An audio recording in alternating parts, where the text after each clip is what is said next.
जय श्री राम दोस्तों। आज मैं आपको भीमपुत्र घटोत्कच की जन्म कथा सुनाऊंगी। तो आइए शुरू करते हैं।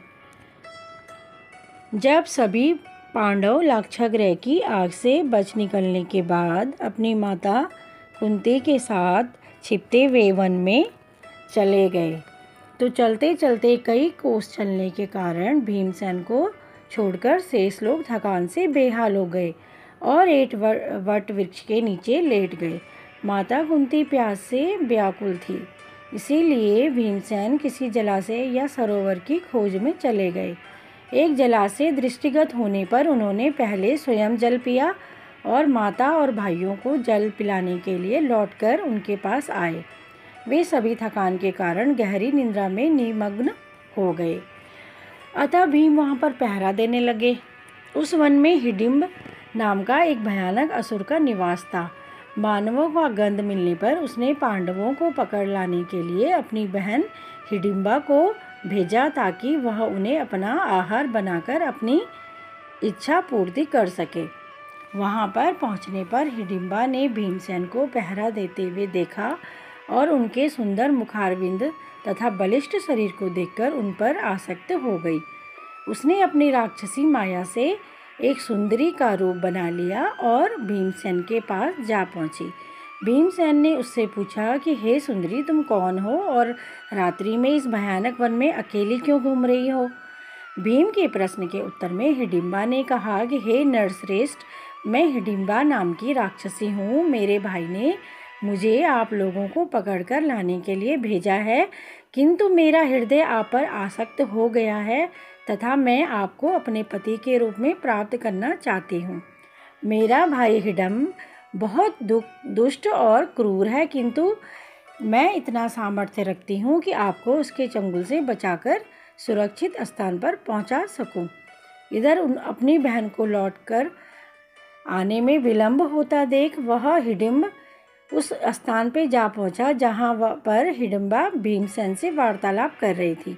हिडिंबा को भीमसेन के साथ प्रेमालाप करते हुए देखकर वह क्रोधित हो उठा और हिडिंबा को दंड देने के लिए उसकी ओर झपटा।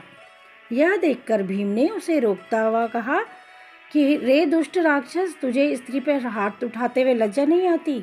यदि तू इतना ही वीर है और पराक्रमी है तो मुझसे युद्ध कर। इतना कहकर भीमसेन ताल ठोककर उसके साथ मल्ल युद्ध करने लगे। कुंती तथा अन्य पांडव की भी नींद खुल गई। वहां पर भीम को एक राक्षस के साथ युद्ध करते देख तथा एक रूपवती कन्या को खड़ी देख कुंती ने पूछा कि पुत्री, तुम कौन हो? हिडिंबा ने सारी बातें उन्हें बता दी। अर्जुन ने हिडिंब को मारने के लिए अपना धनुष उठा लिया, किंतु भीम ने उन्हें बाण छोड़ने से मना करते हुए कहा कि भैया, आप बाण मत छोड़िए, यह मेरा शिकार है और मेरे ही हाथों मरेगा। इतना कहकर भीम ने हिडिंब को दोनों हाथ से पकड़कर उठा लिया और उसे हवा में अनेकों बार घुमाकर इतनी तीव्रता के साथ भूमि पर पटका, उसके प्राण पखेरु उड़ गए। हिडिंब के मरने पर वे लोग वहां से प्रस्थान की तैयारी करने लगे। इस पर हिडिंबा ने कुंती के चरण में गिरकर प्रार्थना करने लगी कि हे माता, मैंने आपके पुत्र को अपने पति के रूप में स्वीकार कर लिया है। आप लोग मुझे कृपा करके स्वीकार कर लीजिए। यदि आप लोगों ने मुझे स्वीकार नहीं किया तो मैं इसी क्षण अपने प्राणों को त्याग कर दूंगी। हिडिंबा के हृदय में भीम के प्रति प्रबल प्रेम की भावना देखकर युधिष्ठिर बोले कि हिडिंबे, मैं तुम्हें अपने भाई को सौंपता है, किंतु यह केवल दिन में तुम्हारे साथ रहेगा और रात्रि को हम लोगों के साथ रहा करेगा। हिडिंबा इसके लिए तैयार हो गई और भीमसेन के साथ आनंदपूर्वक जीवन व्यतीत करने लगी। 1 वर्ष व्यतीत होने पर हिडिंबा का पुत्र उत्पन्न हुआ। उत्पन्न होते समय उसके सिर पर केश न होने के कारण उसका नाम घटोत्कच रखा गया।